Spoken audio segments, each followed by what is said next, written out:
বিপ্লব হয়েছে, সরকার বদল হয়েছে, জনগণের চাওয়ায় অন্তর্বর্তী সরকার এসেছে, যেখানে আছে ছাত্ররা, আছে জনতার গ্রহণযোগ্য প্রতিনিধি ডক্টর মোহাম্মদ ইউনূস। তবুও কেন যেন স্থির হয়ে ওঠেনি এখনো। নানা দিকে নানা ব্যাপারে অস্থিরতা চলমান, দুঃখজনক নানা খবর হয় প্রায় শিরোনামে, সাথে রাজনীতির অঙ্গনেও যেন দোদুল্যমান। দিন যত যাচ্ছে নির্বাচন প্রসঙ্গ নিয়ে ততই আবার জল ঘোলা হচ্ছে। কবে হবে নির্বাচন সে নিয়েও অনেকে বলাবলি শুরু করেছে। বিশেষ করে শীর্ষস্থানীয় রাজনৈতিক দল বিএনপির নেতাকর্মীরা বারবার করে জানাচ্ছেন দ্রুতই যেন নির্বাচন দেওয়া হয়। এই যখন অবস্থা তখন বিএনপির এক নেতা বললেন, দেশের নানা অস্থিরতায় দেশ স্বাভাবিক রাখার দায়িত্ব এখন বিএনপির। সাথে অন্তর্বর্তী সরকারকেও তিনি মনে করিয়ে দিলেন তাদের দায়িত্ব এখন দ্রুত নির্বাচন দেওয়া। মঙ্গলবার ঢাকা রিপোর্টার্স ইউনিটিতে আন্তঃবিশ্ববিদ্যালয় জাতীয়তাবাদী কর্মচারী ফেডারেশন আয়োজিত হয় এক আলোচনা সভা। জাতীয় বিপ্লব এবং সংহতি দিবস উপলক্ষে আমাদের মুক্তি ও অনুপ্রেরণা শীর্ষক সে আলোচনা সভায় প্রধান অতিথি হিসেবে উপস্থিত হন বিএনপি চেয়ারপারসনের বিশেষ সহকারী ও শ্রমিক দলের প্রধান সমন্বয়ক শামসুর রহমান শিমুল বিশ্বাস। সেখানে নিজের বক্তব্য দিতে গিয়ে নির্বাচন ও বিএনপির দায়িত্ব নিয়ে কথা বলেন তিনি। অন্তর্বর্তী সরকারের প্রতি দ্রুততম সময়ের মধ্যে জাতীয় নির্বাচন দেওয়ার আহ্বান জানিয়েছেন তিনি। বলছেন, অন্তর্বর্তী সরকার আমাদের দিক থেকে সব সহযোগিতা পাবে।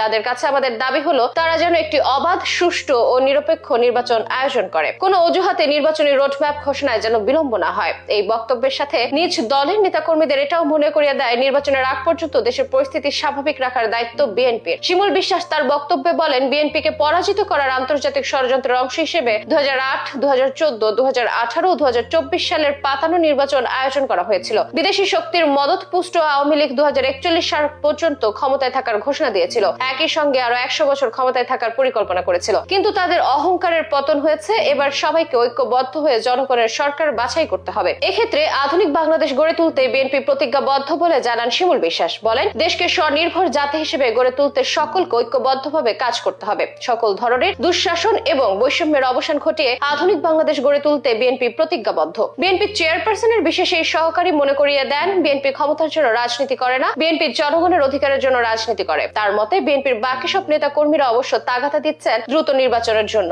একই সাথে প্রচারণা চালাচ্ছেন নিজ দলের। যদিও অন্তর্বর্তী সরকারের ক্ষেত্রে নির্দিষ্ট কোনো সময়কাল এখনো জানানো হয়নি, তাই পরবর্তী সংসদ নির্বাচন আসলে কবে হবে তা এখনো ভাববার বিষয়।